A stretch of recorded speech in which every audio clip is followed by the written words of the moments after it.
9 Kenyan engineers designed and developed Kenya's first Earth observation satellite that is set to be launched Easter Monday. The satellite, whose cost was 50 million shillings, was developed in 2 years and will join 50 satellites so far launched by African countries. Mashirima Kapombe met 3 of the 9 who say the launch is a milestone that Kenyans should own and be proud of. At the Kenya Space Agency Laboratory in Nairobi, Rose Wanjiko, Patan Odhiambo and Captain Alois Were show me a prototype of Taifa 1, a 3U Earth observation satellite that they, among 6 others, designed and developed in the past 2 years. Rose, an aerospace engineer, says she was always fascinated by machines in the air.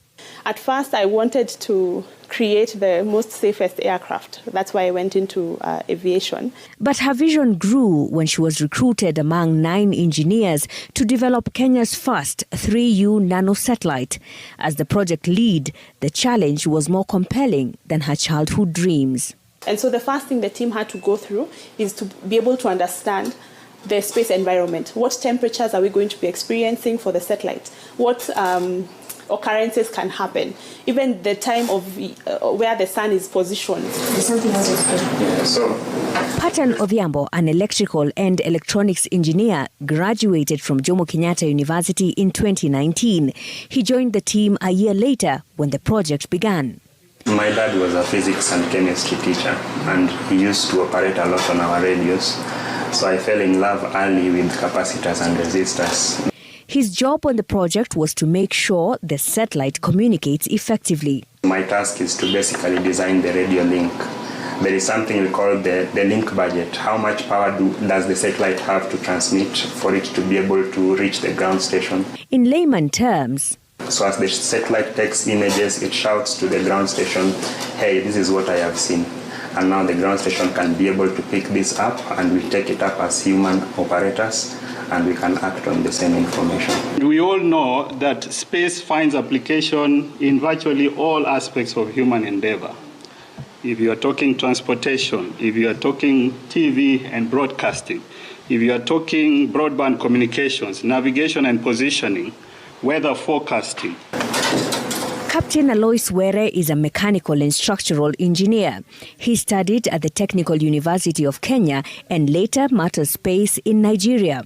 When we talk of 3U, we are talking of 3 units of cubes. In satellite technology, 1 cube measures 10 centimeter by 10 centimeter by 10. So for Taifa 1, it is 3 stacked units, which is 10 by 10 by 30. Were says the structure of the satellite serves as the house of all its components and is made of aluminium. The satellite will be flying in this horizontal position, this orientation, with deployable solar panels. In this case, we call them solar arrays, so that they have maximum illumination of the solar energy from the sun. Why aluminium? Because it has better thermal characteristics, and equally it has good characteristics to withstand the harsh space environment. The testing and manufacture of the parts was done in collaboration with a Bulgarian aerospace manufacturer. The satellite will only operate for 5 years. For the satellite to stay in orbit, it has to go at a certain speed. Over time, the batteries are not as powerful because of use and reuse. And so over time, the satellite starts to slow down. And as soon as you start to slow down, you start to lose the altitude of your orbit, which is what is called orbit decay. And so because as it decays, it enters into the atmosphere of Earth, it starts to, there's a lot of friction with the air particles that now causes it to burn up. Rose, the lead engineer, is among a government delegation that will witness the launch from the US. She says current Kenyan investment in the space economy is limited, necessitating partnerships for satellite launches for African states. Taifa 1 will be launched by SpaceX aboard Falcon 9 rocket at Vandenberg Base in California on April 10th. It will orbit the Earth vertically parallel to the Sun.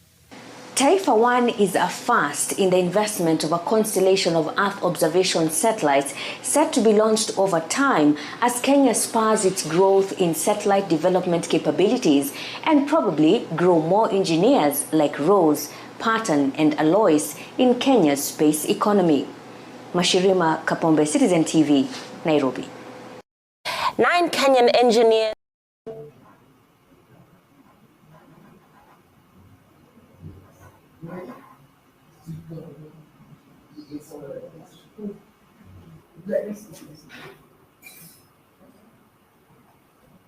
Is Paul here? Is Paul online? Is Paul back online? Paul back online?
Greetings and salutations. We're back. It's 10:38. We're keeping good time, all things considered. We're going to go straight into our next session, which is about making space sustainable for humanity, technical issues, right? We just came about conversation, some of the policy issues. How do we get people? We didn't get too much into things like light pollution, the fact that astronomers are quite upset about all these things cluttering the sky. So there's so much more to think through, but we do want to talk about the technical matters which began to get into. How are we going to create the engineering and the physics programs and the mathematical programs and the computer programs that are relevant to making African universities and African NGOs be part of the conversation around providing solutions. I'm going to ask that Dr. Mensah is not here, so we're going to ask him to join us online as a presenter. As a moderator, we're going to ask Toby Thomas to carry on as moderator. It's very challenging to moderate online because you're not getting a sense of what's happening in the room and understanding when the technology is not working. So Toby Thomas will take over as moderator, and I will track down Dr. Mensah, who is in Côte d'Ivoire, to see if he can actually present, because he wasn't able to be here to make his presentation yesterday. So I'll have him participate in this panel as well. I apologize for Professor Baki, who is having some internet challenges. He's going to download the Hobbit app on his phone. Okay, and so Paul Baki as well, Professor Paul Baki, who was here on Monday, and I was trying to get here again. We know there's this issue with travel around Nairobi today because of road protests. He's trying to call in, he's having some technical difficulties. Hopefully he'll be in before the end of the hour and 20 minutes, because he actually is a major expert on space weather, and that's very critical to this subject matter. So Toby Thomas, the floor is yours. Thank you, Dr. Nelson. And so here we are back for our next session. This is the Making Space Sustainable for Humanity, Technical Matters.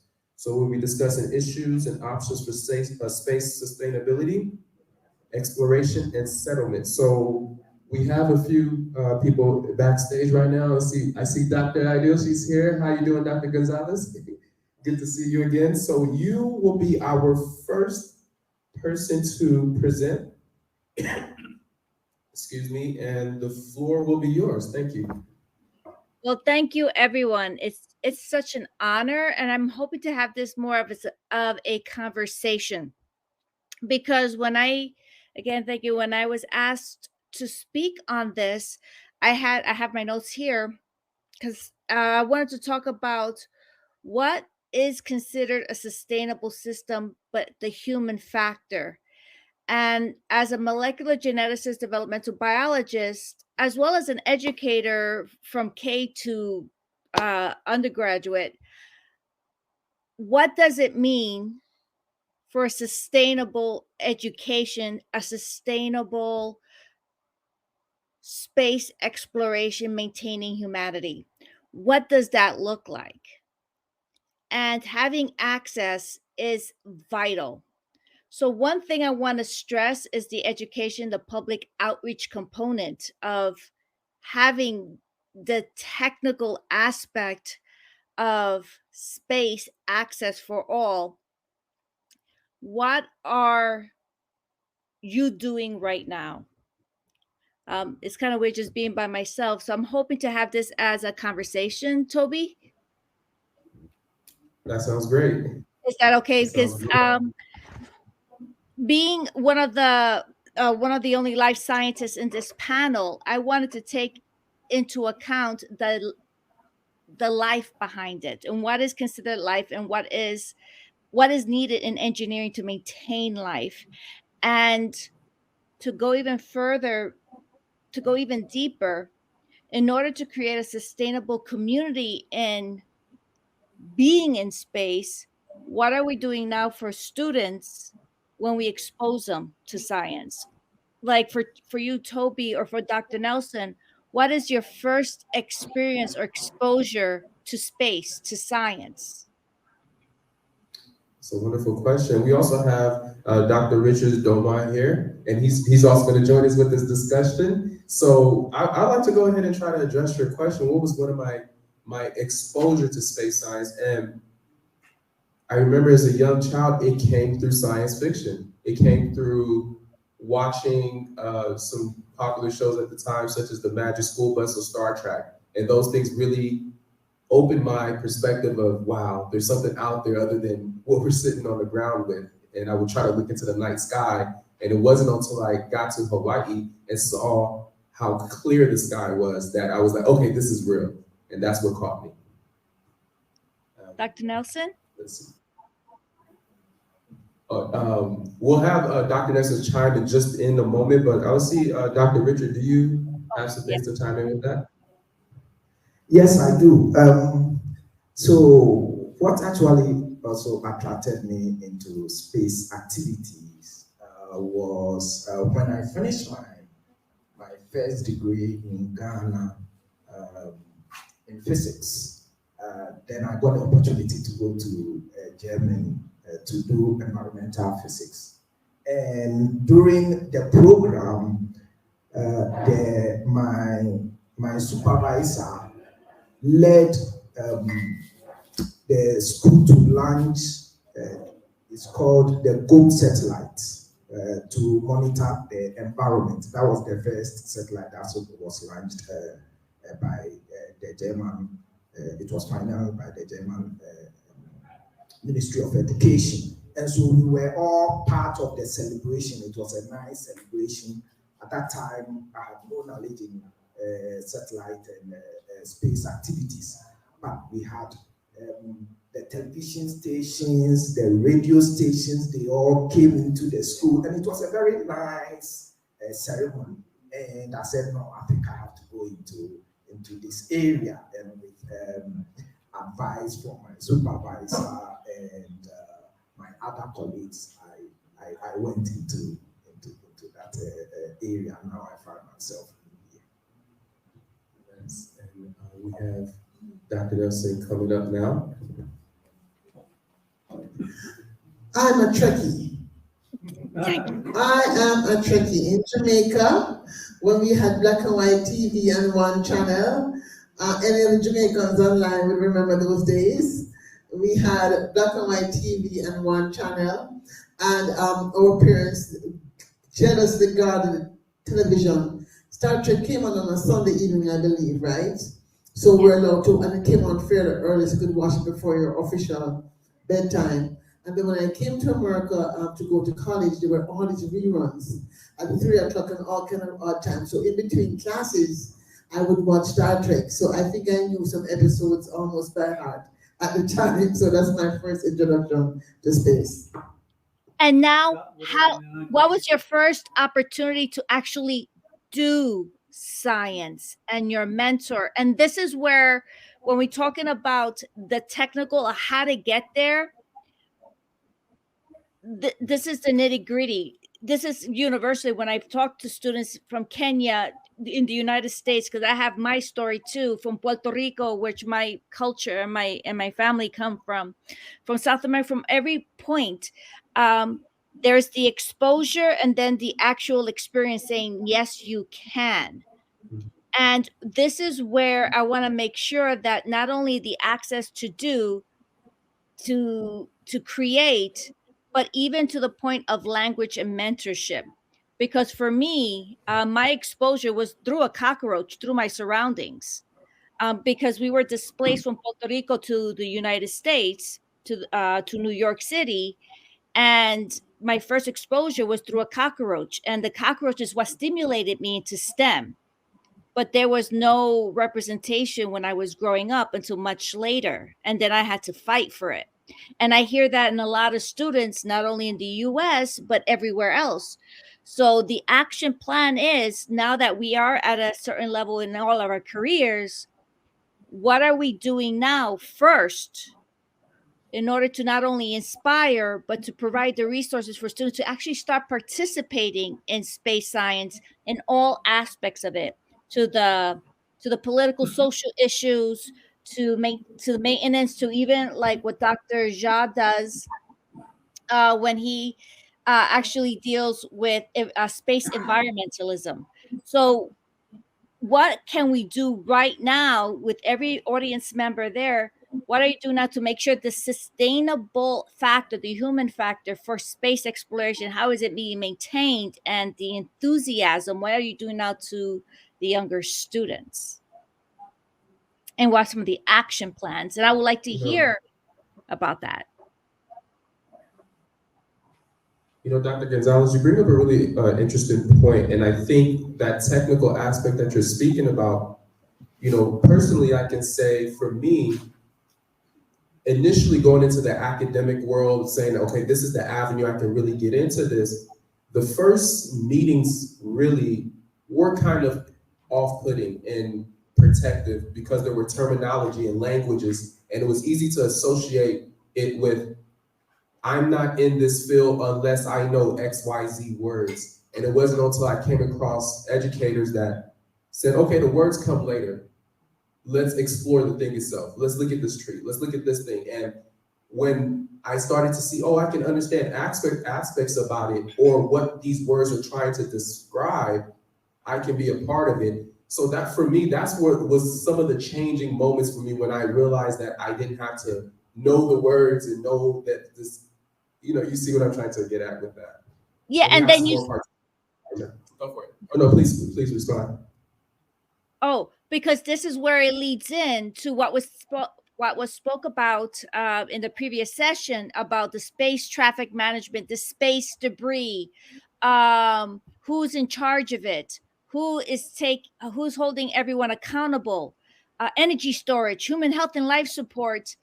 From that point of access, making sure the language is accessible, because they even talked about it at Nexus of, if everyone has that language to communicate, that's when innovation will occur. This is where people feel the investment, the authenticity, that there is a sense of belonging in the space community to bring humanity forward and to create these innovations that will be brought back to Earth to help our communities. I know for me personally, for Puerto Rico right now is under immense environmental distress.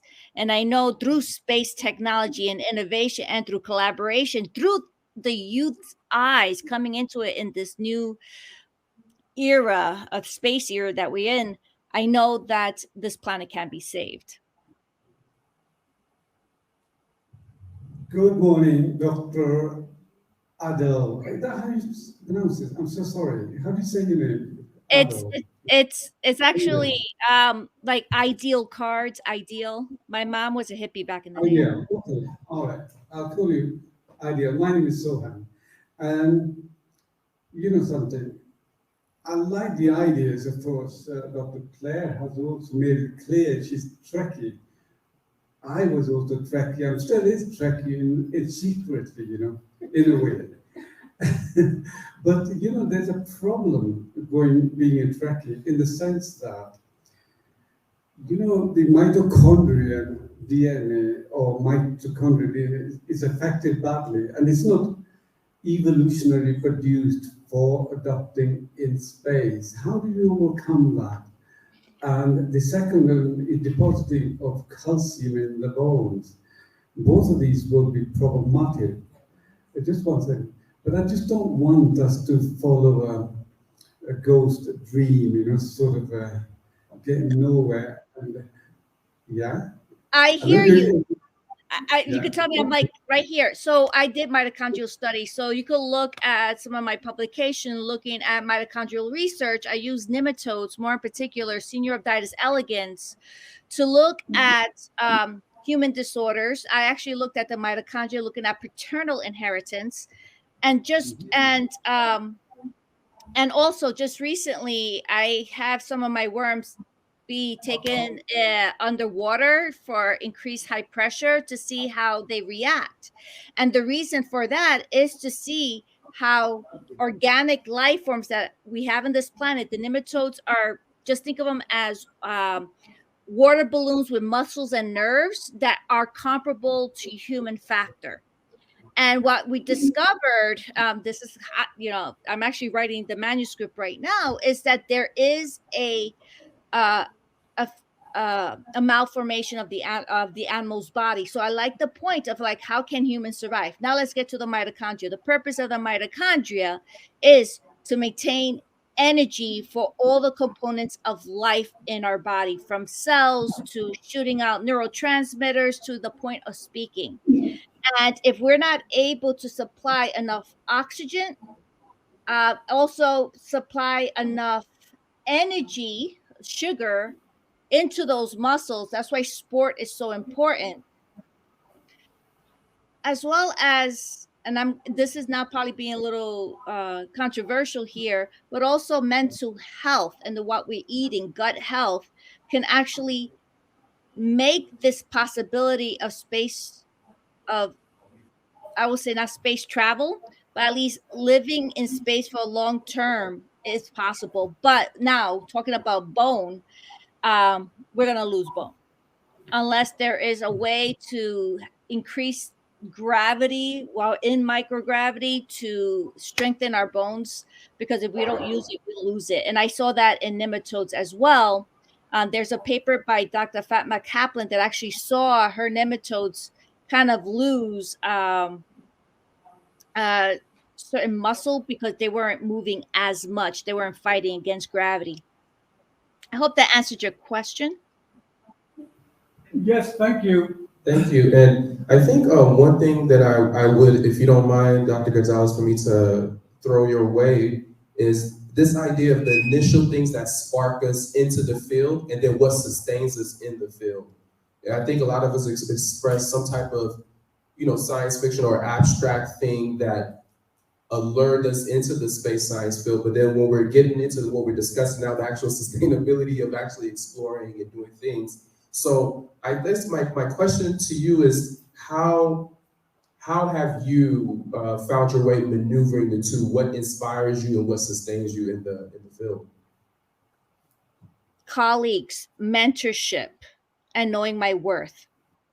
So being female, I wanted to have my own family, which I did.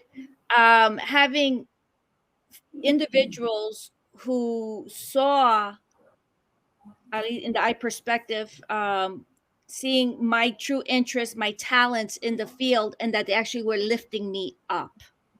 and what maintained me, because I know for me, I don't look typical scientist. I have a very different accent. I had an accident, so it took me out of the science field for several years. I had to learn how to walk and learn how to talk again to a certain extent. That I had people who invested in me, and I knew that science and my friends that's keeping me up was worth it, because I wanted to leave an impact that will stay even beyond my existence here on this planet. So, to as an advice to any up and comers, make sure you have that support system in your field that not only mirror you, but are also from other cultures, because you need that support system not only to collaborate, but also to commiserate and then lift you up. That is the only reason I was able to stay on my path as long as I did. And I'm so grateful that I am, because it's so much fun. Because who doesn't love worms? I could tell you stories, but I see some brilliant young individuals who thought science was not a field for them because of learning differences or language differences or physical differences. They found a way. We worked together and they found a way, and they're actually succeeding not only in SpaceX, they work in making motorcycles, to creating new tech, actually cyber attacks as well, ethical cyber hackers, as they like to call themselves. You just need to have that support group and know that you belong. Because if you don't have a seat at the table, as was mentioned before, you create your own table. You need to create that own table, making sure that everyone's voice is there and having a chance to build their own table and lead.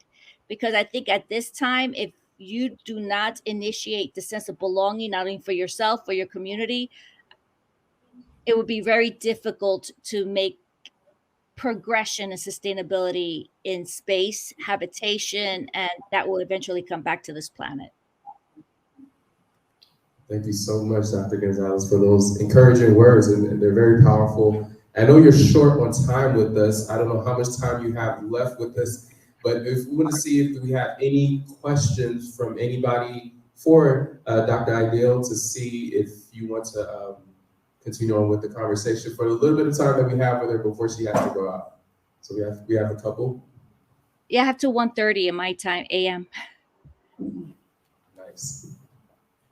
Hi, Dr. Ideal. What I wanted you to address is, we're talking about space sustainability and the technical issues. And so from your perspective, working in the biology or the human settlement, right? Correct. How would you see developing, let's say, some facilities in Africa? What we're trying to do here is have a conversation on what kind of institutional support African universities need to be at the table when these conversations are being had. So astro biology, for example, has been moved about. We found out when we were starting to do the research about setting up Oaseas in Marsabit, that some of the communities, some of the groups who are pastoralists in Marsabit have very different kidney functions from traditional people who live in the city. Mm-hmm. To me, it means then that Africa technically has actually a lot to offer, because they live much closer to the precarity of no water, no food, etc., than the average person who grew up in a city, who then goes off to study engineering and then goes off to become an astronaut to go to space. I actually think the people in Marsabit are more equipped to go to space because they're used to that precariousness. So, but again, in terms of institutionalizing knowledge, how do you propose to say, help us get this started? From where you sit at your college, what are some things you could have on offer, so we can start with some small project about the issues that you are studying relevant to space? We can get into the conversation as a module or as a special seminar in a program here in one of the universities in Nairobi. I have lots in my head right now, just because I'm preparing for an analog mission. One thing biologically we can focus on is the empathy component of the diversity within a given community. Once we know, beyond doing the technology and investigation from molecular biology or understanding the behavior of a nematode or the microbiomes that is present there, why would anybody care? And I think this is, for me, the first step of the module in order to initiate a sustainability, especially biological bioengineering for space, is that empathy of the differences within a community. As you said, we have city individuals with better kidney functions compared to individuals that aren't, but they're able to survive better, those that have those obstacles. So there is a exercise that I do with my students. I have a grid walk. This is the first module that I do with my own students from 5 years old to 45, 50 years old. And they have to walk from point A to point B. And the only information I give them is if that's the safe path or not. In this community of individuals, they do not know each other. One is the observer, one is blindfolded. And they all have to successfully move from point A to point B without repeating. And through that challenge, they realized who has strengths, who are each other's strengths and weaknesses, and how they could work together to lift up. Once they're able to figure out what gifts and talents each individual has and how to bring everyone forward to one place to another, then the research can begin. Then I use nematodes a lot. And fun fact, in South Africa, they were actually found a nematode that was 3,000 years old. And they were able to pull it out from the mines. And it was able to survive one generation, but they also looked at the bacteria. What a great way to look at that animal, and they look at that data as a team to say, how did that survive? What allowed it to survive that long? And then start creating a module to saying, what were the conditions to make this recipe happen? And can they recreate that in a smaller scale? And that is not too hard to do in college or even to elementary. I can send you that paper. It's actually a very fascinating paper. Please do. Please share that link with us. And I have it right here. Actually, that just triggered something. I don't know if there's any Kenyans in the room, but now that the Lake Turkana Basin Institute has begun to excavate, has worked on the excavation of Namarotunga, which is an ancient site. I think it's a megalithic site in that part near to where we're going to be, hopefully.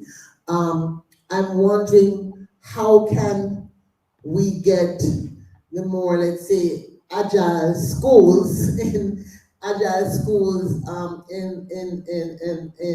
Kenya that are not so bound by the traditions of, academics can be very tradition bound, right?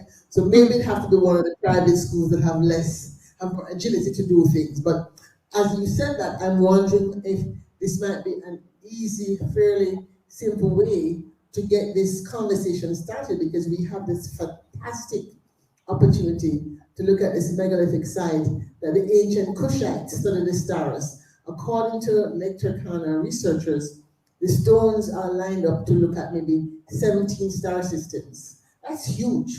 And they haven't begun to do, so much more research could be done. We have one lady in the room here who's into water, and yesterday we started about what her vision was for the future. Maybe this is something you can look at. How could you put an element of this cooperative research planning? Because what we want to do here is not repeat the siloed approach, right? No. It's like in the Oregon State where I'm embedded, we're talking about building a space lab, moving it from Dr. Damoa's climate lab to a space lab that includes people who are in cloud computing, people who are in, engineering, working on a problem together. So even in the US, we can break down some of the silos we find in universities to solve these really humongous technical challenges about the future, which we don't even know what exactly it is right now. That's why I created the citizen science work. I even have a kit. I think, yeah, Dr. Nelson and Thomas knows about it as well, Toby, that creating opportunities for that. If you need me, I'm there. It's creating opportunities and exercises that can contribute to not only to the development of the space lab, but also can contribute to humanity as well as moving forward. Just to say that the Citizen Science Lab, for my respect for what I do, they look at not only nematodes, the quality of the soil, looking at microbiomes in the soil, seeing if it, what type of microbiomes are present by doing some PCR, and then saying, can this life exist in other planets? If so, how can we recreate it? But is it ethical to do just by, yes, we know the recipe of how to do it here, but is it okay to do it on another planet? How can we do it ethically, consciously, and mindfully? I also want to make sure about that. But if students are able to actually start that, because we need engineering, because you have to create the habitat, we need computer scientists, and in order to really understand, we have chip arrays so they can actually calculate which genes will turn on and off. We have biologists, physicians, all involved, and they could all be students. I think, because there's a little background, but I think we're talking the same vibe, Dr. Nelson, about creating this space lab. Definitely starting in Kenya. Thank you, Dr. Idol. And I think this conversation we're having right now is the spirit of what this conference is about, not just to sit around and talk, but to create plans and create opportunities for us to get excited and move into more exploration. Thank you so much, Dr. Idol. We do want to use that to transition over into Dr. Richards. And please, Dr. Idol, if you can stay as long as you can, chime in as much as you want. And we're going to have Dr. Richards begin to talk a little bit about his time. Thank you very much, moderator. And thank you, Clara, for this section. Yes, so I'm Richard Amwa from Morgan State University. I've been in this area for a while. Now, so one of the when I entered into this area, one of the things I've been pondering about is whatever activities we start in this area, how can we sustain those activities when we are no more, right? And the only way we will be able to sustain whatever activities, because it's needed, whatever activities we start, is to impact the young ones, this area of activities that we have decided to undertake. And so I remember when I wanted to initiate satellite technology in Ghana, I met, in fact, I wanted to start, and this has always been one of the issues we face, I should say, in Ghana, but I believe it's most of the African countries. It's always difficult to initiate some activities, especially when the people in authorities and even the people themselves don't see the importance of those activities, right? And so when we wanted to start satellite technology back in Ghana, by then I was in the US, and I met one of the presidents of the private universities in Ghana, All Nations University in Canada, because I was in Canada by then. And he wanted to start a program that is very unique in the country, right? And so I suggested, why not go into space activities, right? Like technology. And he said, okay, that seems good. Can you sort of give us some plan and some activities to start this area? And so we, came together, draw the whole plan, and we started training the students in the school in this area. But then the plan was that at a point in time we might want to launch our own satellite, and that would have been Ghana's first satellite. Now, when we entered into this area, we needed the support of the authorities too, of course. Now, when we approached the then government that this is what we are planning, it was sort of, how can you guys launch a satellite? I mean, that is impossible. And because it has never happened in the country before. And so they were finding it difficult to support us in this area. And so the president decided to fund the whole thing himself. Yes, he decided to fund the whole activity himself. And so we started training. By then, the students that we used, the engineering students we used, were doing their first degree, right? So we started training them. I was going to Ghana every summer, and then gradually we were training them.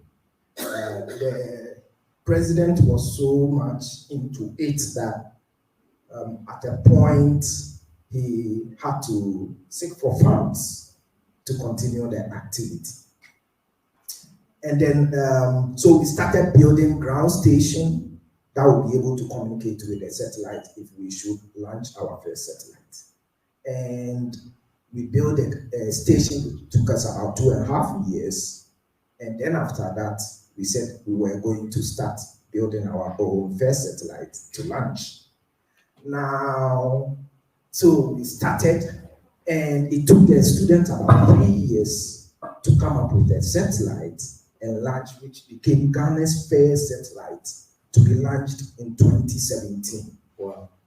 Now, and then all of a sudden, the government started associating itself with the project, right? Oh, yes, and the president was in his office congratulating the students, and Minister for Environment, all of them started associating themselves with the activity. But I'm saying all this because what I realized was that long that it took the student to lead launching Ghana's first satellite, if the student had gotten the training before we started, it wouldn't have taken them that long. And so I at a point in time, I told the president that, I want us talk to Ministry of Education so that we will be able to integrate satellite technology or space activity into their curriculum starting from high school, right? This is one of the things that will help sustain the activity. Otherwise, Ghana, we have launched our first satellite and it will be dead. Okay, so it's something that has always been my passion. How can we get the young ones into this area so that at least the activity will be sustained even when we are not around. So I always and so when even I joined Morgan, and even before I joined Morgan, I was working with NASA. So I've been with NASA since 2011 before I joined Morgan just this August. Now, even NASA has realized that satellite space activity is going to explode in the near future, right? And so now they are trying to get, and I think there was a survey that was taken by NASA a few years ago, and they realized that the average age of the engineers in NASA is about 55 years, right? And so if they are not careful at a point in time, they are not, yes, the whole thing will be failed. Yeah. Right? So recently they gave us, I think, 10 million to start a program where we are going to recruit young ones from HBCUs, historically black colleges, to train them in space activities. So what we do, and it's a 5-year project, what we do is that every year we recruit 5 students from 6 partner institutions, so 30 students. We train them with NASA research airplanes and all the space activities. And then now they go and fly the planes themselves, right? Well, not piloting, but we have the research instruments on the plane, right? And so they sort of take over the instruments and use 2 weeks to take data and compare it with satellite data, right? And then at the end they come up with a poster to sort of make sense out of the data that they have taken. And so they have given us money to train these especially minority students in this area for 5 years. And so even NASA is recognizing that this activity needs to be sustained. And how can we do that? We can do that by giving our young ones the knowledge that they need to sustain this activity. So I'm very interested in sort of training our young ones in this area so that the activities will be sustained when we are no more. You know, Dr. Richard, I was listening to as you were talking, and it made me think about something that Dr. Idol was saying about how important it is to find that support and create that table, because the story you just outlined for us that led to the launch of Ghana's first satellite, it didn't start with trying to ask permission at another table. It started with being in your own country, having that conversation, just a few people being interested, and how those few little things led to launch of the first satellite. And so it just made me think about just reinforcing what Dr. Idol said about finding that support system. As you even mentioned just now about how it may have even happened a lot sooner if that support was given a lot, quicker and in a grander fashion. And as after success, as you said, people want to associate themselves with success. So it's a sign for us that we're doing something good. And I want to get your opinion, Dr. Idol, just about that point, about how that student found the support and sustained it himself. And also a question to you, Dr. Richards, after we get that inspiration and we get into it and we're doing it, and all the pitfalls that fall, because I imagine that amount of time to be trying to do the same project with limited support, you have to find that encouragement as some part. And so just open it up to either one of you, your reflections on after that initial start. Because as we all know in science, we watch the science fiction films and different things, and they're solving these amazing things in a quick 2-second, but the actual science takes a lot longer. It's a slower process. So just if you can, either one of you speak to that slower process and what sustains you throughout that slower process and how we transmit that to the next generation. As you mentioned, that average age and needing to transfer over. We need to transfer that inspiration over sooner and allow them to know what the science actually looks like. So if you two can speak to that, that'd be awesome. Yeah, I mean, so for me, okay, go ahead. Okay, yeah, we're in a delay. Yes, Dr. I love your point about our governments need to invest. At least in the United States, there is initiative knowing everyone around the earth, all the students around the earth, space is a fact for them. It's a job. They will have jobs, they're going to be living in space or working for space or working in collaboration somehow, some way. So how in each country, how are we preparing our students for these new jobs that are happening there? So this is first, we have to call out government officials to say, hey, in order for us to have a stake in being in collaboration and being in competition, but I like to say cooperation, right? Because it's healthy. How are we, supporting our youth to, to have an opportunity to be up there and to start collaborating? That's one. Two, how are we preparing our educators and preparing our students for space jobs? I mean, keeping it even broad, whatever it will be.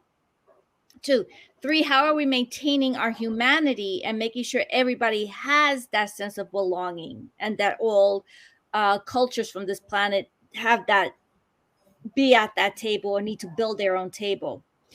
And then the last thing is how to, because the college, there are some incredible colleges here. I'm very lucky, but to have that support system, we need to, ¿cómo se dice? Play the long game. We need to know that we're going, not only investing in this current generation, but future generations. What are we establishing now?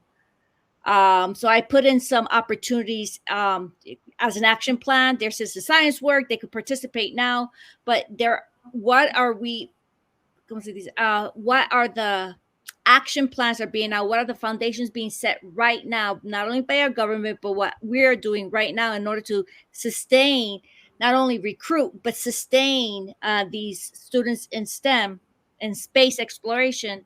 What are we doing now? And that's the long game. I think that's the saying. And we need to make sure that support system in a longitudinal way is present.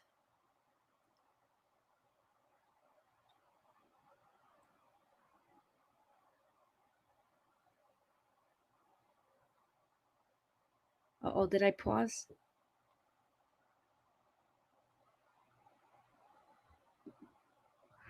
Did I glitch? Our activity about this, what we call Ghana Sat1, which was Ghana's first satellite.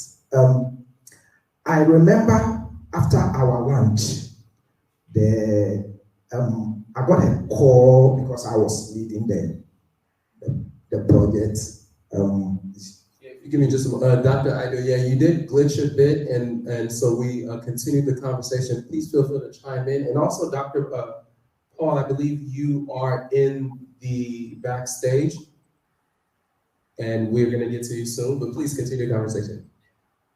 Okay, so I was saying that in terms of the support, when we after we launched our satellite, I got a call from Voice of America, and anytime I see this story, it's so they wanted to, because I was then in Ghana, although I was based in the US, I was then in Ghana because of the activity, and then I got a call, and one of the journalists wanted to, have some information about, because it went everywhere. I mean, it was a big news, BBC everywhere.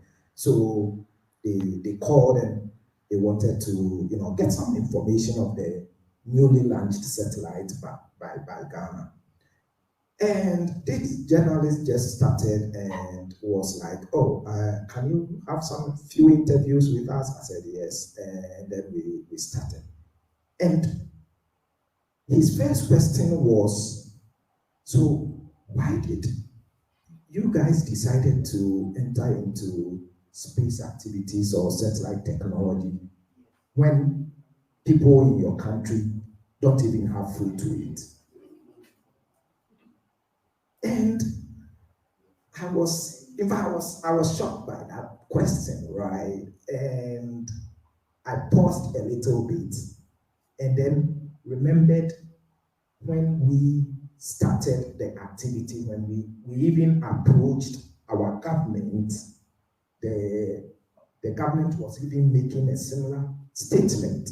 So I don't have to be too much bothered about that. Even if your own people are asking you a similar question, because the government was like, why should we invest in satellite technology when we have pressing issues to deal with, right? And so I was like, oh, okay. So he is also asking a very similar question. So don't be offended, just answer the question, right? Yeah, because even your people are asking you a similar thing. So what I did was that I asked him, where are you based? He said he's in DC. And then I said, have you been going to Baltimore? Because that's where I teach, right? Morgan State is in Baltimore. So I said, have you been going to Baltimore? He said, yes. Then I said, if you are going to Baltimore, and when you get to Baltimore, most of the traffic lights, what do you see? Then he said, oh, yeah, you see some people at the traffic light, they're begging for money, right, and begging for food. Then I said, so because of what happens there, do you want to say that US should not invest in satellite technology or space activities because people are at the traffic light there begging for food and money? And then he said, oh, I'm talking about percentage. If you want to look at the percentage of people at the Baltimore you are talking about and the percentage of people back in Ghana who need food. So that's what I said. Satellite technology can change a whole economy, because you can use satellite for almost everything, right? So it can create a whole opportunity. And so that is what we have seen. Some of us that we have been in the US, that is what we have seen. So we are sending that idea back home just to uplift the people, right? So sometimes some of the words, if you are not careful, discourages you, especially if you don't get the support that you need to sort of help you sustain the activities. You'll be discouraged by some of these comments and some of these activities. So it's very important that we try to create the awareness of the opportunities that space activities bring. And I think that is what is going to help us, especially some of us that are from this part of the world. Thank you. We have a question in the audience. Give me just one moment.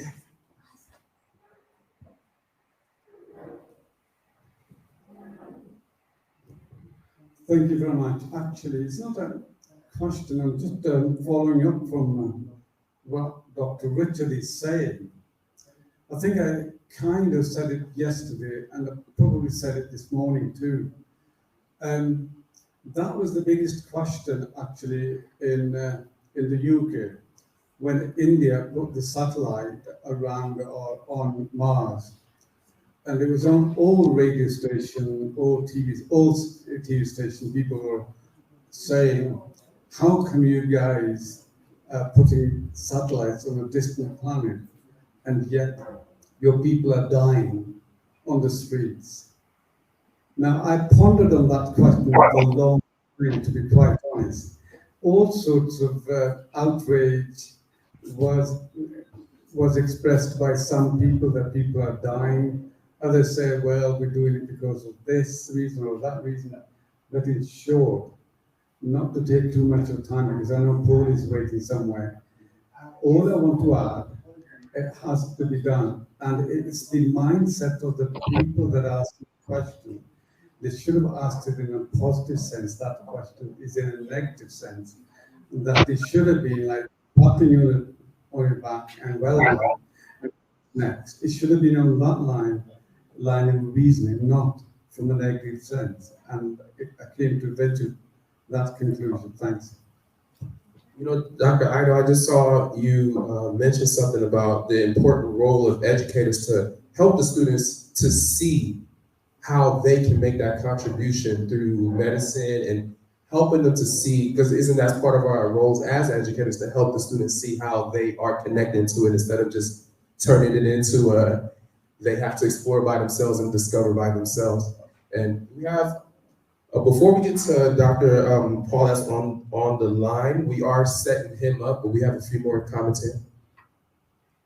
Yeah, I just wanted to touch on yours. That is, I think that was what I was expecting, that the question should have been put in a different way. If you really want to, I mean, you could say, oh, yeah, this is a great achievement. So how do you think this sort of technology or this sort of activity will help improve maybe the hunger or the economy or something? I mean, you put it in a very nice way, right?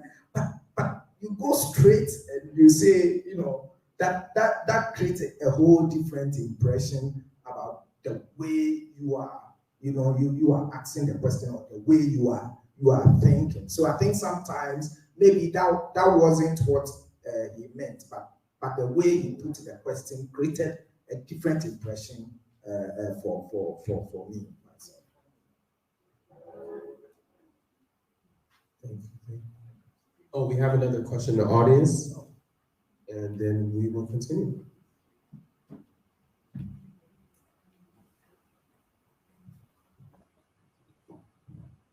Hello, everybody. My name is Albert Ungana. I'm a cancer psychologist, and I'm also. You can speak up. Oh, you can hear me. Okay, yes, you can project. You have to project. Okay. Can you hear me now? Yeah. Great. My name is Albert Ungana. I'm a cancer psychologist, as well as emotional intelligence coach and digital wellness consultant. I'm just curious. Those kind of interactions and experiences that the experience you just shared, how are they a hindrance to innovation, especially in the space sector?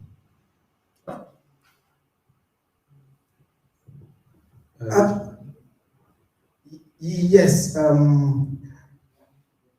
think it depends on how individual takes the question. For me, some of the experiences that I've gone through, if you are not strong, you might give up at a point in time. Especially when I started these activities with institutions back in Ghana. Now, one will ask, and I think I've been asked this question a couple of times. Why did you decide to sort of use a private university to launch Ghana's first satellite when you yourself, you attended public university and your university is still in existence, needing some of these activities on campus, right?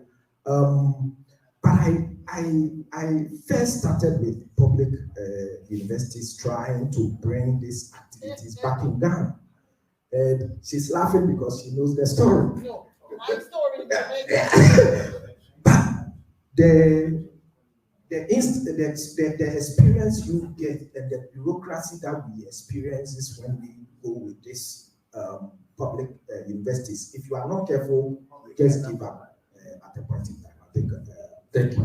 Thank you for that, Doctor. And we have Dr. I don't know. Thank you so much for spending this time with us. We know you have a lot that's going on. And really appreciate you because the time zone there is very different. So I know you're about to have to get to your next, area. But if there's any parting words you might want to leave with us before you head out. I just appreciate everyone in this conference, and I just want to state that yes, the conversation is starting, but we need the action, and I can't wait to do stuff in order to ensure that we all have access and it's a sustainable system for us to play in space and create innovations as much as possible. And also I left a lot of stuff in the chat, so if anybody needs to contact me, please don't hesitate. And again, Dr. Nelson, thank you for inviting me. It's been an honor. Thank you so much, Dr. Adam. Thank you. I mean, our conversation today is highly focused on what's next. We spent Monday talking about foundational capacity and what, let's say, governments have to do. But governments by themselves in Africa are not going to be able to move at the pace because you have a history of laggardness among some institutions.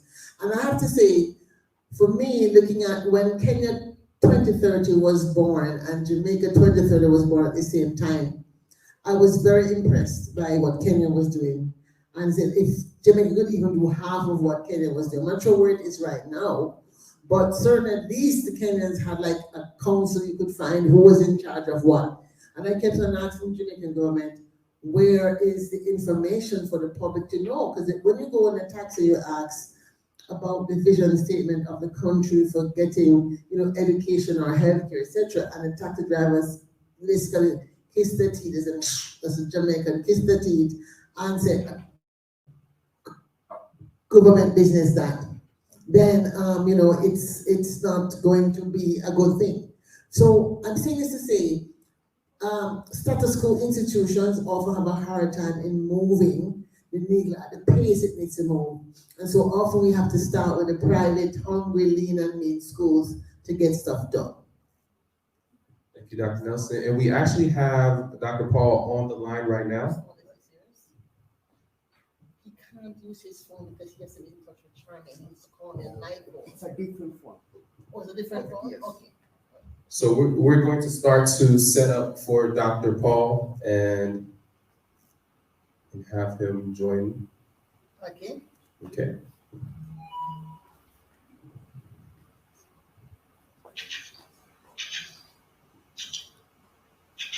Paul, I'm going to put you on. You can speak.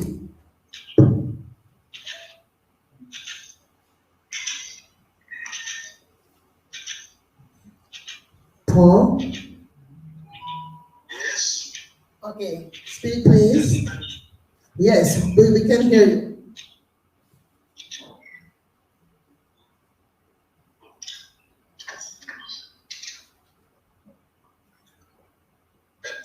Sharing the screen, I can see it. Yes, we're sharing the screen. Yes, your screen is being shared. The screen is being shared. Yes, your screen is being shared.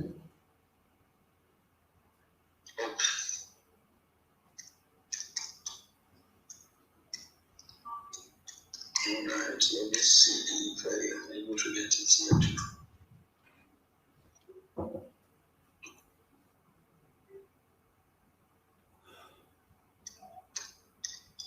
He might have to use the slide deck on his computer and then instruct us to move to the next slide. He might not be able to see the screen. You will have to talk and just tell us when to share, move the screen. We're seeing just the front side right now. This is the future of space in Africa. I can imagine when we're out in Mars a bit and we're trying to communicate to headquarters mission control and Safaricom or Airtel goes down. How are we going to do this? Let's see.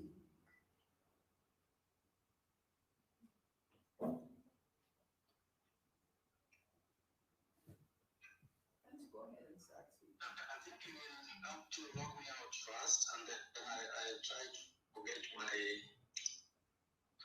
presenter sent on another phone. Okay, we have your slides on screen. You just have to start speaking. Just go ahead and start speaking. We have your slides on screen. I don't have the slides. This is what I'm saying. I have to get it on another phone. So Dr. Paul, we're going to be controlling your slides on this side. So as you speak, we will move what we see on this side. So you don't have to worry about controlling it.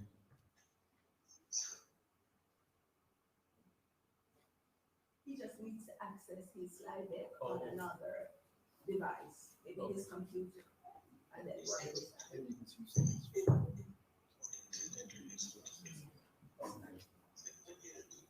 Okay, so while he's organizing the slides, you can continue. We'll just continue talking until you're ready then. Yes, the conversation we've been having about sustainability, and I think it's been a really good one exploring your settlement. So I would like to pose the question. Oh, we have a question in the audience, so my question can hold. Thank you, Toby. I just wanted to, just this experience we had a while ago with Professor Baki, not being able to communicate with us in a really simple environment like this. What would be the implications when we have a real analog working, and what would be the implications for communication challenges like this?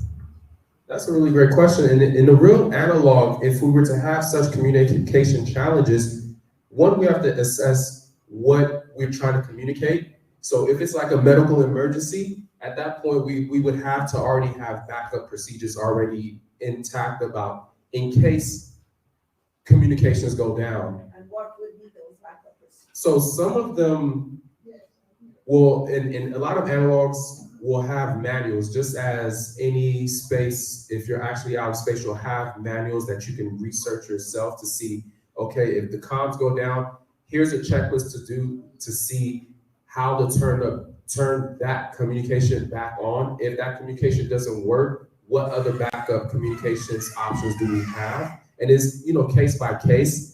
But in a situation like this, what I did want to note is a chance for ingenuity. Because right now, I know some people that are online, you're not seeing what we're doing, but because Dr. Paul wasn't able to connect through the regular means, we had to get creative with it, with the resources we had to still get the outcome we want, which is the slides to go and him talking. So we're able to get him on the phone. But so I'm just using that as an example. It may seem like a simple example, but in space exploration, please, Dr. Richard, please, chime in if I'm not speaking correctly about this. Oftentimes, a lot of spacefaring government agencies and just commercial agencies, whatever you have, the simplistic approach is probably the most preferred approach. It doesn't always have to be very complicated. What can you do that can easily be done and replicated without having to rely on big technology per se that's very complex? So I don't know if you want to speak a little bit to solve the problem to get results, because that we just don't want to be trying things. How do we then solve the problem to get results? Like bring up Professor Bakia. And Dr. Richards, right before you get in, I think this is part of the process to solve it, like having to go through different things, learn, okay, this doesn't work, that doesn't work, and just going through that scientific process. And I think us having our analog is going to be a great opportunity for us to spend days and spend time exploring different options and see, okay, this one doesn't work, that doesn't work. And I think there's a famous quote to the invention of the light bulbs that we see is that someone interviewed them and said, hey, you failed 10,000 times. Or are you upset? It's like, I found 10,000 ways that it didn't work. And so we're at way number 5 that doesn't work. So we're still moving forward. But Dr. Yeah, I mean, this seems to be, as you said, case by case basis, right? Now, one of the things that I don't know if they sort of discussed, but when we start any project, whatever the goal of the project is, we have to sort of do some analysis in such a way that, okay, so you are bringing this up. What about if this doesn't work? What will be your next step? If this doesn't work, what will be? So you need to identify all the problems that could happen and at least have a backup, right? And so the moment that thing hits, you know your backup. But again, we also have to acknowledge that sometimes new things happen that you never thought of, and so you don't have a backup for that, and that helps you in your next adventure to bring in a backup for that. So it's case by case basis. But I think in this case, perhaps sometimes if it takes time for you to solve a particular problem when you have not thought of it and sort of think about backup for that particular problem. And that's why risk management is so critical Yes. as part of it, because if you can think of all of the possible things that can go wrong and put measures in place so that you can see the triggers long before they happen, and then you have the risk actions to take and to identify the residual risk. If you have that clearly mapped out, then all the other things that you never thought about, when they come up, you have the space, mental, intellectual, and physical space to be able to handle those challenges. So I'm just looking for a place in space for me and my skills and my competencies. Yes, and we all have that place. And even what you're mentioning about the risk management, I know NASA partnered up with a university and they wrote an article, and I'm sure that we can share it at some point, where they're just highlighting the steps that they go through with risk management. And it's a circular step, and there's 5 components. And throughout all of those components, 2 major aspects are communication and documentation. And those things are very critical. So even right now, we're just using our real-time thing that we're experiencing right now. As we're going through this, there will be someone documenting it and documenting, okay, this went wrong when we tried this. At this time, this went wrong. And then communicating it to the appropriate field topic experts to see, okay, if this went wrong, that went wrong, what can we do for this, what can we do that? And that's how the manuals get created. So yeah, we're definitely gonna utilize your skills when it comes to that. We have more participation in the audience. And can I say just one thing? I remember when I was doing my doctoral studies, I didn't have a choice in submitting my my assignments on time. So I had 2 ISPs. The only 2 that were available in Jamaica, I made sure I had those 2 services, that in the event that one went down, the other one was up. So I never had any downtime. That was my risk mitigation. So in terms of, this may be related, so we're talking a little bit about analogs and looking at some of the work that has been done in Kenya, and I really appreciate you sharing the story about Ghana satellite. And one of the things that's important is looking at the market, where when you're looking at HBCUs and research and all the funding being done with the space workforce of the future in that investment, in partnership with different universities of Africa, what are the critical areas of research that you would say are the niche areas that people should collaborate and focus on to get in that market space, not necessarily, if you will? Yeah.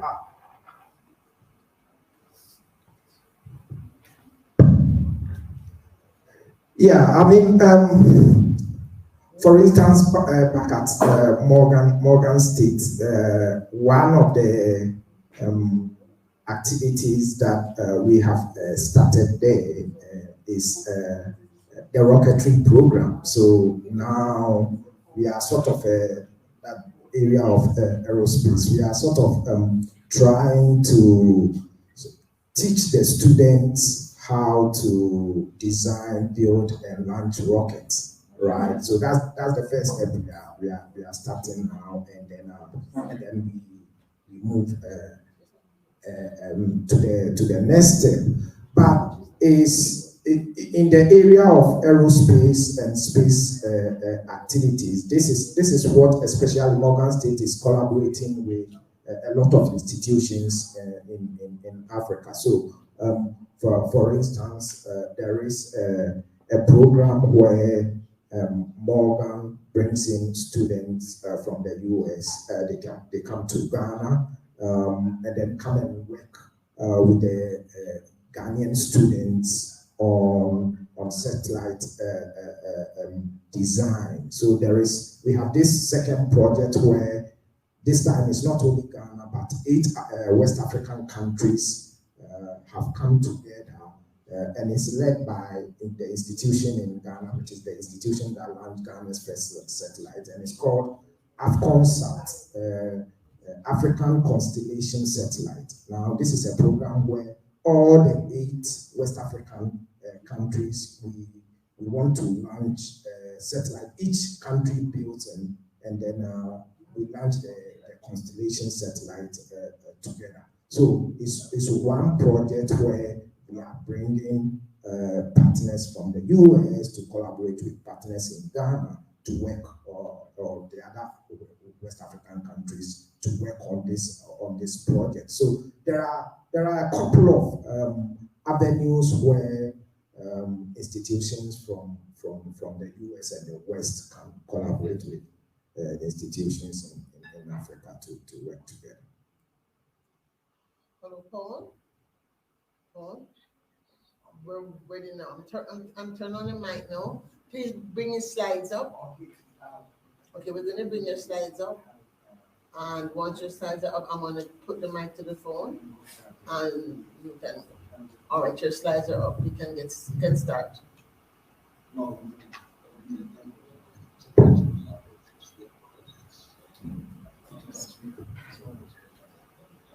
on. My name is Professor Paul Baki from Technical University of Kenya.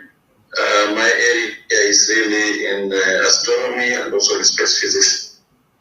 I want to contextualize my talk to space sustainability, exploration and settlement.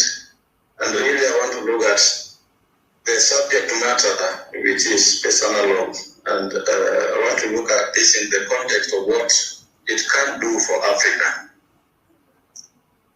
But by way of introduction, why do we use analog missions? One is to prepare us for near-term and future exploration of outer space, let me say. But these are filters which are done in physical environments with similarities to extreme space. However, not all experiments can be done in space because there is not enough money, equipment, or even manpower to do so, and more so for developing countries. So in this respect, it becomes very cost effective when ground-based analog studies are done because of the cost implications. And I think this is an area where Africa can benefit. I have listened to many African space agencies, and the conversation they have is that deep space exploration is not yet a priority for most African countries. However, the benefits of such explorations would definitely benefit Africa. And also if we could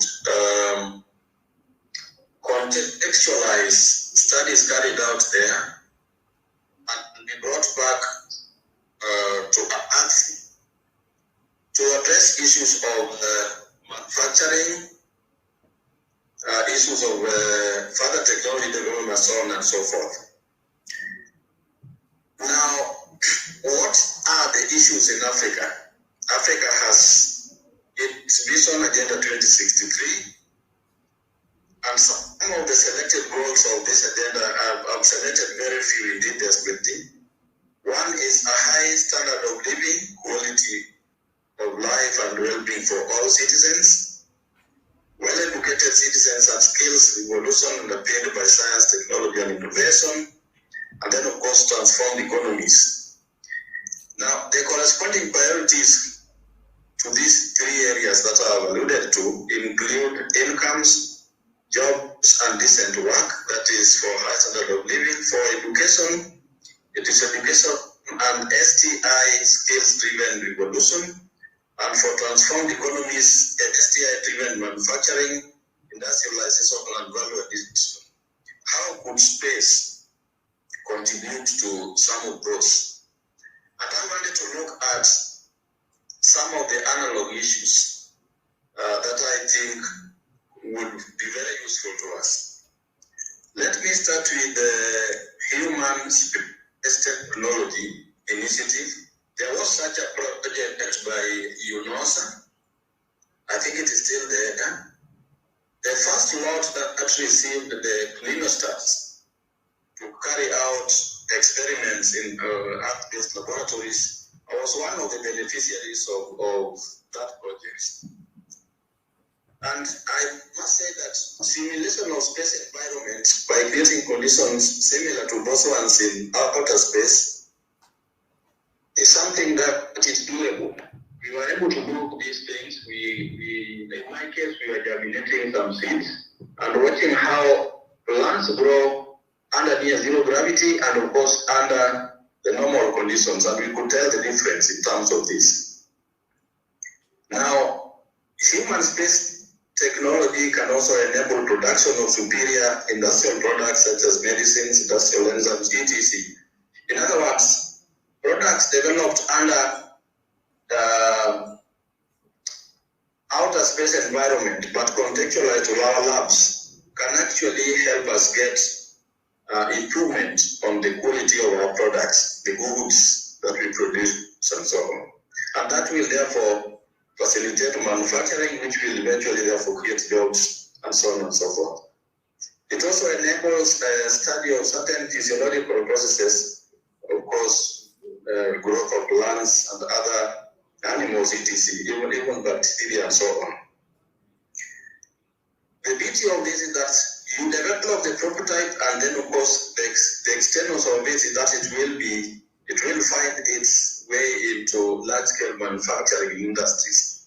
And in this way, analog space research would be very useful to us. The other area which I think is very dear to spacefaring nations, especially the very advanced ones, is in the area of mining of space resources.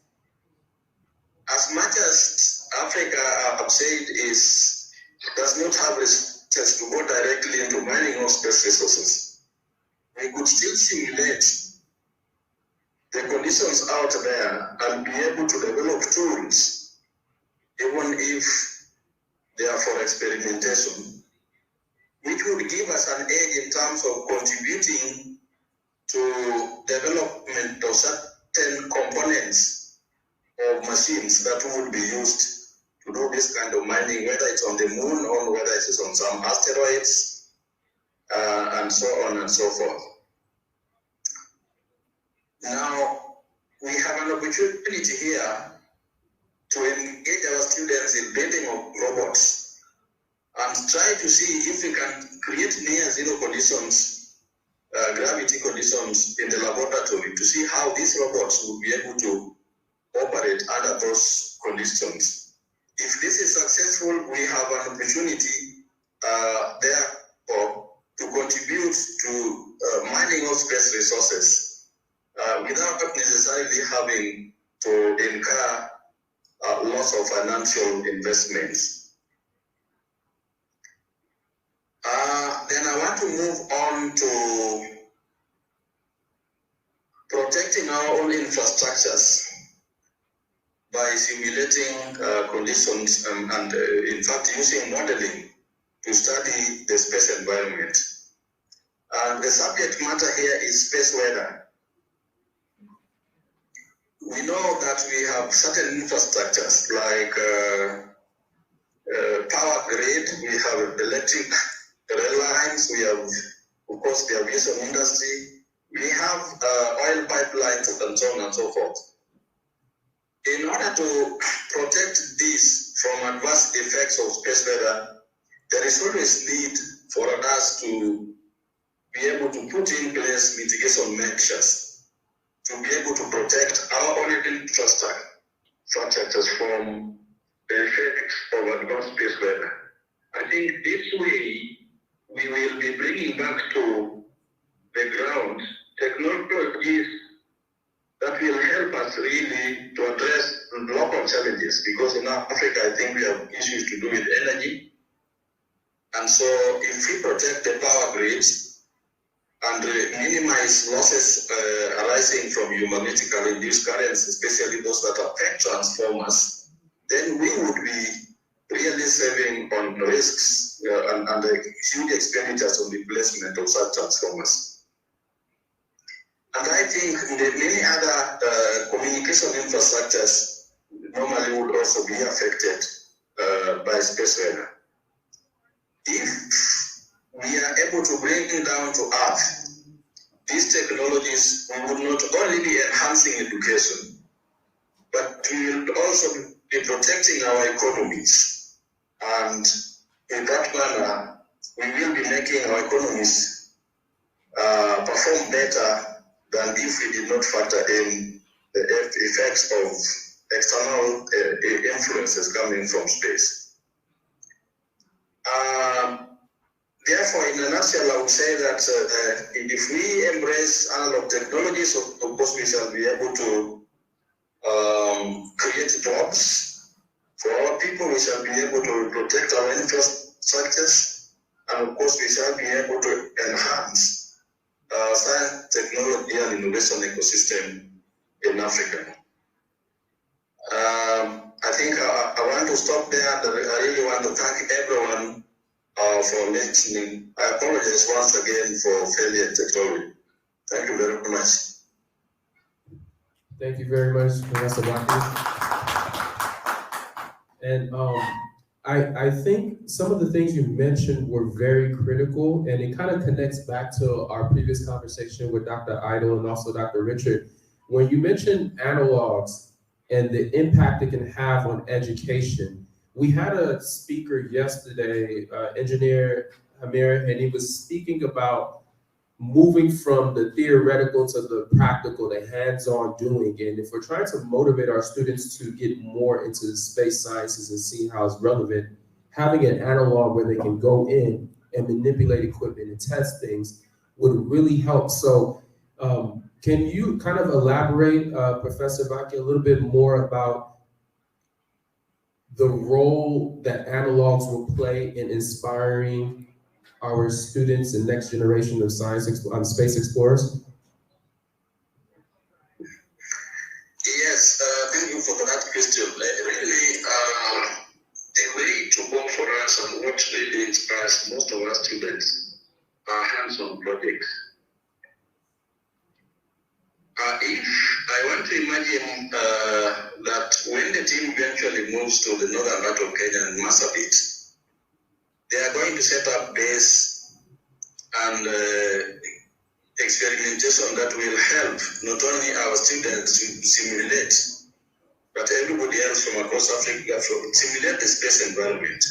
They will be developing this tool also. I hope that in the long run, they will find an opportunity to go hands-on,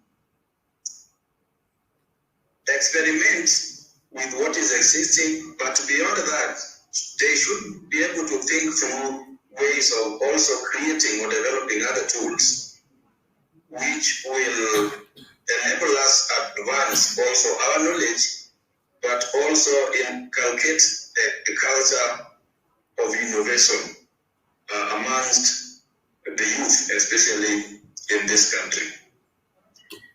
The next level, after all this has been done, you do hope that the outcomes of these initiatives will be providing evidence which can be incubated or may be used to inform policies that can help advance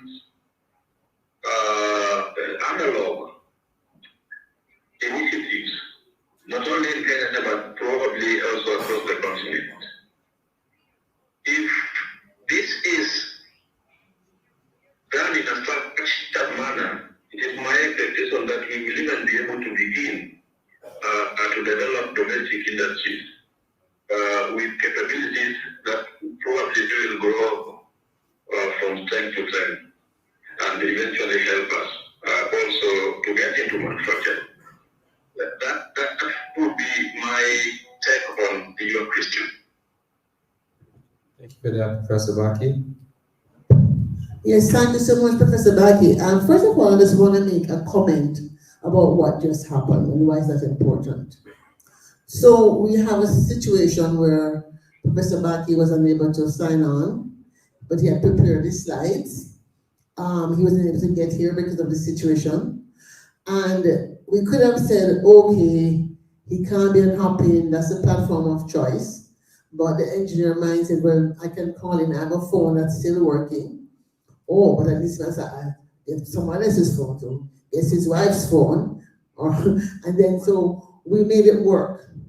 This is the sort of, I would say, on the spot decision making that has to happen for us to have a successful analog research station operating at the same level as Lunaris, High Seas, the one in the Mars Utah Desert, Biosphere, all the other, let's say, legacy institutions that we're coming up hard and fast behind.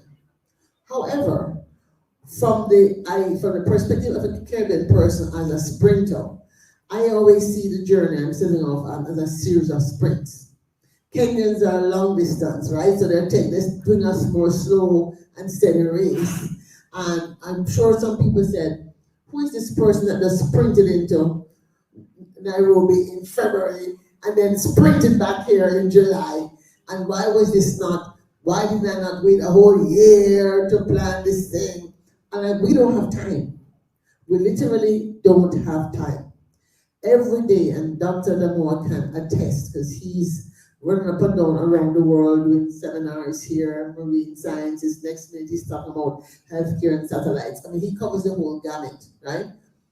Things are moving very fast in terms of the policy decisions that are beginning to be talked about, the technical solutions that are being resourced, and we know that developing countries, emerging countries are under-resourced. So we have to use our whatever skill that puts us in the game in Olympics are the same skills we have to apply to this approach. So we have sprinted to here, and Dr. Baki, having prepared and having something to say, was determined to be on the call, and we were determined to have him, so we made it work. So first of all, let us congratulate ourselves, because what he had to say was really important to this conversation, right? It was something that we would have missed. So give us a round of applause. Give all of us a round of applause. Because that attitude, that mind space, that mind field in which we're planting this is where we have to go. I had to explain that this is not a regular conference. I don't need to have 300 people in the room complaining about what isn't working. I need to have 5, 10, 20, 30 people max who are here to pick up something and decide what are they putting on the table. So if we're down to, 20 of us, between those online and those here, that is what is going to make us go forward to the next step, in the spirit of what All Nations did in Ghana, and in the spirit of what the gentleman from JQuad talked about, the new rocket propellant that they're trying to develop. And I'm sure Dr. Baki in his space lab, with his space weather stuff that he's doing and all the ideas he's put forward, and I'm going to begin to think, what could be different? How will the future different, because we set off on this path today? So as you know, we're having a futures conversation, and you've been listening intentionally, just listening to Dr. Baki. I want to think about what are 1 or 2 or 3 of the things we want to prioritize from that list, so that after this official public event is over, we're going to have a meeting with JQuad, TUK, Machakos, and Kenyatta to talk about what is going to happen. And then even if Dr. Damoa has gone back, if he hasn't gone back, and we may have to have this on the 18th, quite frankly, because he might be, you're leaving when? Right, so we have to have this, as soon as we come back from Marseille, have a conversation on the 18th, and we have some free time. We can have debrief and start to think about what next. This is not a conference where we go by, so I prepare a paper, it's a nice paper, and I can check that checkbox. No, we have to meet and decide, what are we as 4 Kenyan universities, cloud computing, rocketry, satellites, agriculture, whatever, going to put forward as 3 or 4 priority projects that we can take back, Dr. Damoa can take to his consortium of HBCUs, I can take back to Purdue that I've been talking to on the side about what they can support, and get something on the table by fall when schools open. So the cycle of research funding is a long time, but at the same time, we can now begin to talk to people like Inanga, who might have support from private sector entities that we can get started with the smaller things. So we don't have to wait on a big $2 million project. If we can get a $50,000 project to get started, we start with what's in front of us. So I just wanted to point that out here.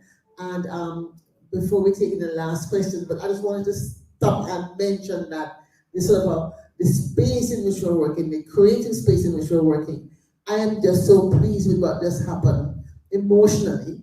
Because if your emotions are not there, I just say, if you don't have the grit to go past the roadblocks, we're not going to make it, right? So thanks everyone just for your attitude and your energy that you bring to the room. That makes a big difference.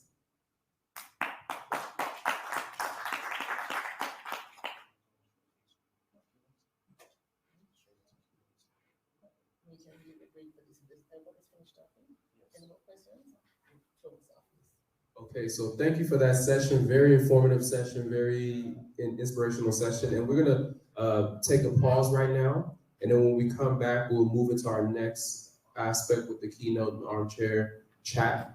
We have some very inspiring people waiting to speak with us with that. So we'll take a little break right now and we will return.